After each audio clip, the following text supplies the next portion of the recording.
Assalamualaikum warahmatullahi wabarakatuh.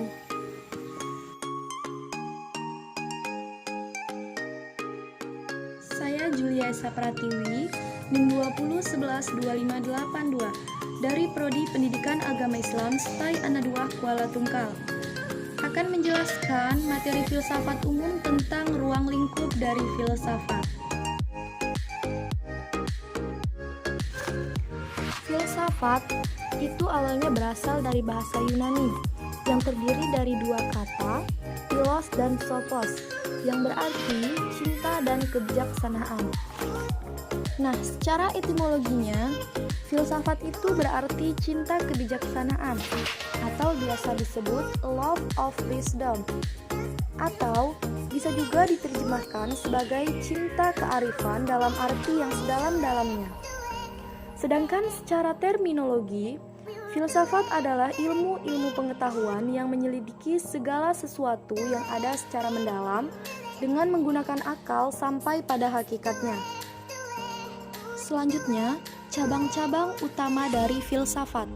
Nah, di sini ada 3 cabang utama dari filsafat itu sendiri. Yang pertama itu ontologi, yang kedua epistemologi, dan yang ketiga ada aksiologi. Baik, cabang yang pertama ada ontologi. Nah, ontologi ini merupakan cabang filsafat yang membicarakan tentang ada. Istilahnya dimunculkan pertama kali oleh filsuf Jerman Jakob Lorhart dan dipopulerkan kembali oleh rasionalis Jerman Christian Wolff. Ontologi ini juga disebut sebagai metafisika umum. Sedangkan metafisika itu merupakan cabang yang pertama. Nah, apa sih perbedaan dari ontologi dan metafisika itu? Ontologi merupakan suatu cabang filsafat yang membicarakan tentang ada. Sedangkan metafisika itu membahas tentang hal-hal yang ada di luar fisika. Sehingga ruang lingkup dari metafisika ini sangat luas. Istilah ontologi ini juga muncul pada abad modern, sedangkan metafisika ini telah lama dikenal dalam nomenklatur para filsuf. Metafisika ini juga memiliki 2 divisi utama, yaitu metafisika umum dan metafisika khusus.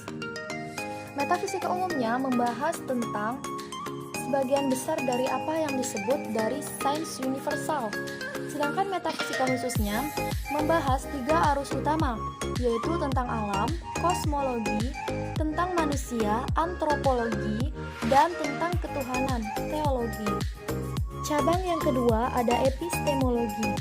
Nah, epistemologi ini merupakan suatu kajian tentang pengetahuan atau cara dan strategi untuk memperoleh pengetahuan. Berdasarkan cara memperoleh pengetahuannya, epistemologi ini berusaha untuk menjawab pertanyaan bagaimana, how to. Pertanyaan mengenai bagaimana cara kita mengetahui sesuatu berhubungan dengan ukuran-ukuran kebenaran. Cara memperoleh pengetahuan didapatkan melalui sumbernya atau instrumen yang dimiliki manusia. Jadi, untuk menjawab satu pertanyaan bagaimana seseorang memperoleh pengetahuan itu, sekurang-kurangnya ada 3 instrumen yang digunakan dalam epistemologi, yaitu rasio, empiri, dan juga intuisi. Rasio ini dikenal dengan istilah akal, empiri dikenal dengan istilah pengalaman, sedangkan intuisi disebut juga dengan pengetahuan secara langsung. Cabang yang terakhir ada aksiologi. Nah, aksiologi ini merupakan bagian dari filsafat ilmu yang mempertanyakan bagaimana manusia menggunakan ilmunya. Menurut Sumantri, aksiologi dibagi menjadi 3 bagian, yaitu ada tindakan moral atau moral conduct, ekspresi keindahan atau aesthetic expression, dan juga kehidupan sosial politik atau socio-political life. Nah, aksiologi ini merupakan ilmu pengetahuan yang menyelidiki hakikat nilai yang ditinjau dari sudut kefilsafatannya. Di dalam aksiologi ada 2 komponen mendasar, yaitu yang pertama ada etika, merupakan cabang filsafat aksiologi yang membahas tentang masalah moral. Kajiannya lebih berfokus pada perilaku, norma dan juga adat istiadat yang berlaku pada komunitas tertentu. Yang kedua, ada estetika, merupakan bidang studi manusia yang mempersoalkan tentang nilai dari keindahan itu sendiri.